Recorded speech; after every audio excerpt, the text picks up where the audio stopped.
DeVore's interpretations.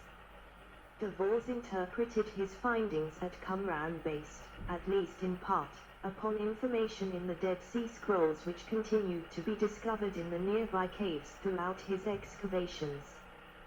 DeVore concluded that the remains at Qumran were left by a sectarian religious community. Using his excavations as well as textual sources, including the Dead Sea Scrolls and the historical accounts recorded by Pliny the Elder, Philo, and Flavius Josephus, DeVore's conclusion was that the inhabitants of the site were a sect of highly ritualistic Jews called the Essenes, a conclusion that has come to be known as the Qumran Essene hypothesis. 29. This hypothesis suggests that the original residents of the settlement were the Essenes, and that they established the site in the desert for religious purposes. He interpreted the room above Locus 30 as a scriptum because he discovered inkwells there. A plastered bench was also discovered in the remains of an upper story. DeVore concluded that this was the area where the Essenes could have written some of the Dead Sea Scrolls. DeVore also interpreted Locus 77 as a refectory, or a community dining hall, based on the discovery of numerous sets of bowls in the nearby pantry of Locus 89. Additionally, DeVore interpreted many of the numerous stepped systems as mikvahot, or Jewish ritual baths, due to their similarity to several stepped and partitioned ritual baths near Jerusalem Temple Mount. Regarding the scrolls, DeVore cautiously stated that manuscripts were copied in the scriptum of Qumran. We may also suppose that certain works were composed at Herbert Qumran. But beyond these we cannot go. 30. He believed that the Essenes later hid the scrolls in the nearby caves when they felt their safety was in danger. Roland DeVore died in 1971 without having provided a full report on the excavations at Qumran. 31. 32. In 1986 the École Biblique appointed the Belgian archaeologist Robert Donsiel to the task of publishing final results of DeVore's excavations. Preliminary findings were presented at a conference in New York in 1992. 33. But a final report never eventuated. According to Pauline Donsiel, the final report was impossible to write, because many artifacts had been lost or corrupted. In particular, according to the Donsiels, some of the coins excavated by Roland DeVore from Qumran had been lost. 31. 34. To fill the gap, the École had a synthesis of DeVore's field notes published in 1994. 35. This volume included several hundred photographs, 48 pages of measurement, and summary descriptions of the field diaries. 36. An English translation of the field notes synthesis was published in 2003. 37. Two later books, devoted to the interpretation of the excavations of DeVore, were published by Jean-Baptiste Humbert in 2003 and 2016. 38. 39. However, not all of DeVore's archaeological findings from Qumran, which are stored in the Rockefeller Museum, have yet been published. Some are still inaccessible to scholars and the public. 31. 40. Further excavations and surveys.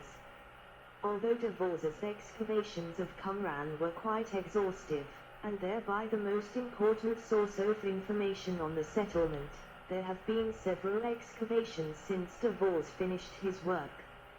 As DeVore left little of the settlement unexcavated, later archaeologists have often turned elsewhere to continue research, including dump sites from DeVore's excavations.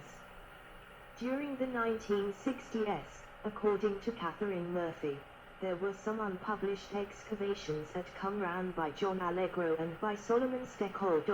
41. Steckel also carried out work in the cemetery, excavating 12 tombs. 42. In 1967 restoration work was performed at Qumran by R. W. Dachjani of the Department of Antiquities of Jordan. 43. In 1984 and 1985, Joseph Patridge and Ugail Yardin carried out a systematic survey of the caves and pathways around Qumran. Between 1985 and 1991, Patridge excavated 5 caves, including caves 3Q and 11Q. One of Patridge's conclusions was that the caves did not serve as habitations for the members of the Dead Sea sect, but rather as stores and hiding places. 44. From mid-November 1993 to January 1994, the Israel Antiquities Authority carried out works in the Qumran compound and nearby installations as part of Operation Scroll under the direction of Amir Drari and Yitzhak Magen. 45. In the winter of 1995-1996 and later seasons, Magen Broshi and Hanan Eshel carried out further excavations in the caves north of Qumran. They also dug in the cemetery and in Maltares caves. 43. In 1996, James Strange and others dug at Qumran using remote sensing equipment. 46. From 1996 to 1999 and later, Yitzhak Magen and Yuval Peleg carried out excavations at Qumran under the auspices of the National Parks Authority. 47. Randall Price and Oren Gutfeld dug on the Qumran Plateau seasons in 2002, 2004 and 2005, and plan a 2010 season. 48. Some new discoveries have been made. 49. 50. Recent archaeological analysis. Rooms on the western side of the main building at Qumran. Most of the small finds from the Devos excavations were taken back to Jerusalem to be used in later excavation reports for Qumran, but the death of Roland Devos brought a halt to the reports and small finds were left to gather dust on shelves in museum backrooms. In the late 1980s, archaeologist Robert Donseal worked on the Devos materials in a new effort towards publishing excavation reports. He found artifacts he believed did not fit a religious settlement model, including sophisticated glass and stoneware. 51.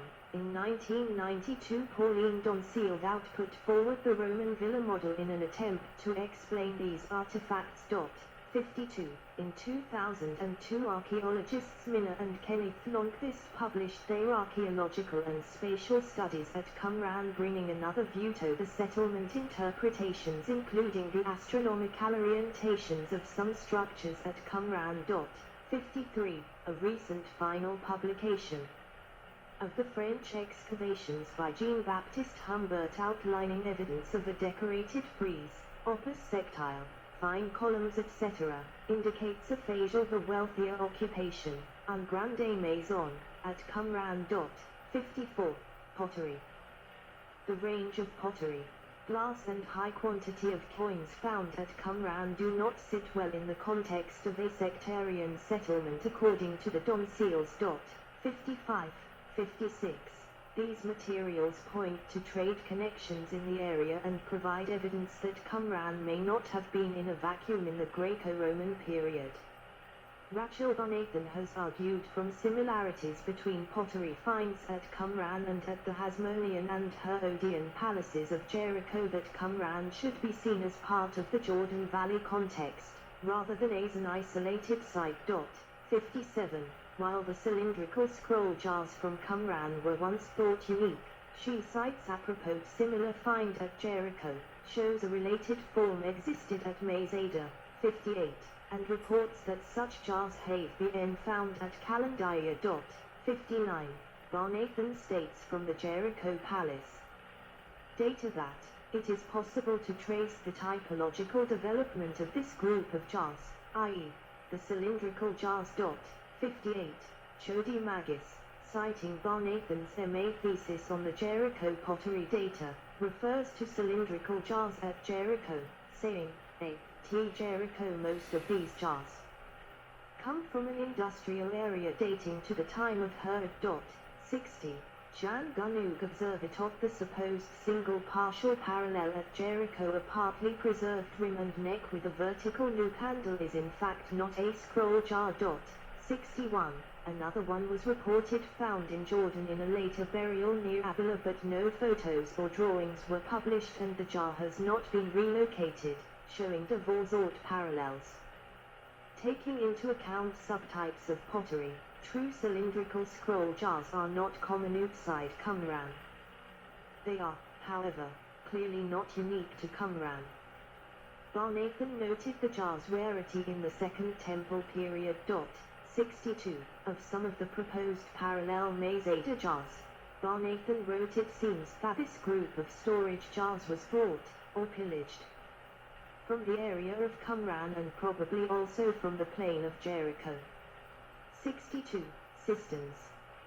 Many scholars have viewed the several large stepped cisterns at Qumran as ritual baths. This supports the religious settlement model. There are difficulties in understanding all these cisterns as baths, however. Qumran's water arrived perhaps twice a year from rainwater runoff. Water was one of Qumran's most valued commodities, and water management is an integral part of the site, as seen with the numerous cisterns and channels.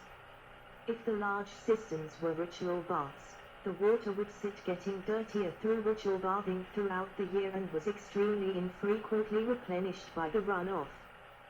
The current state of analysis of the cisterns is still unresolved, but Katharina Gala suggests a mixed usage of the stepped cisterns as both ritual baths and water storage.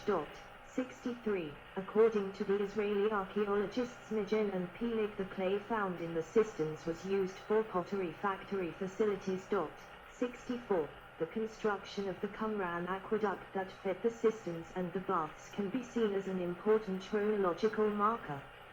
Although there are some disagreements in this area, Stacy, 2004, argues that it should be dated to around 95 to 90 BCE, which is during Dvořák's period. 65. Numismatic studies. Coins from Qumran are one of the most important groups of primary evidence from the ancient site. Much of what has been written on the chronology, the occupational periods and the history of Qumran is based on preliminary report and lecture by the original excavator, Roland Dvořák, in 1961, which was translated in 1973. 66. A tentative list of the Qumran bronze coins along with Roland Dvořák's field diary from the excavations was published in 1994 in French, in German in 1996 and in English in 2003. 67.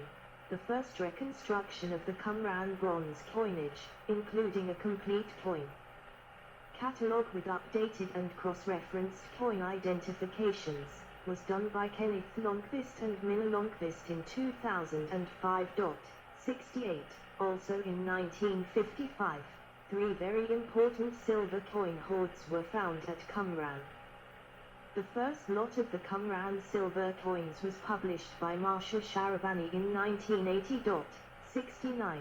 The last 2 hoards located in Amman, Jordan, were republished by Kenneth Longquist in 2007. 70. The bronze coinage.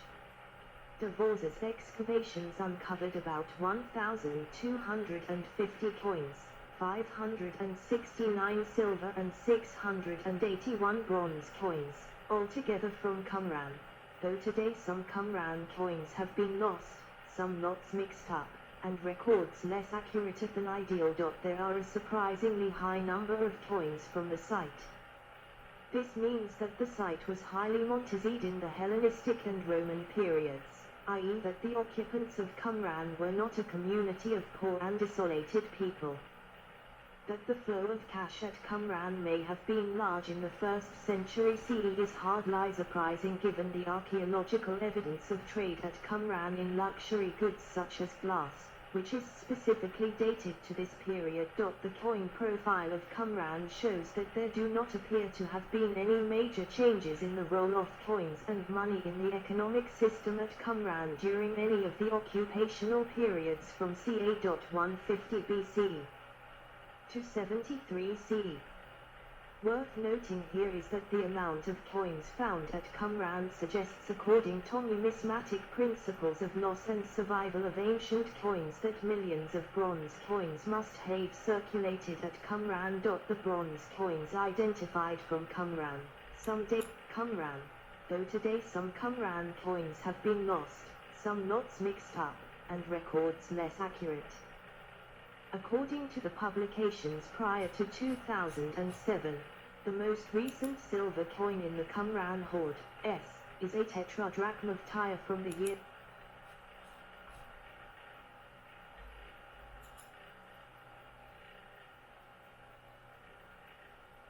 Analysis of the systems.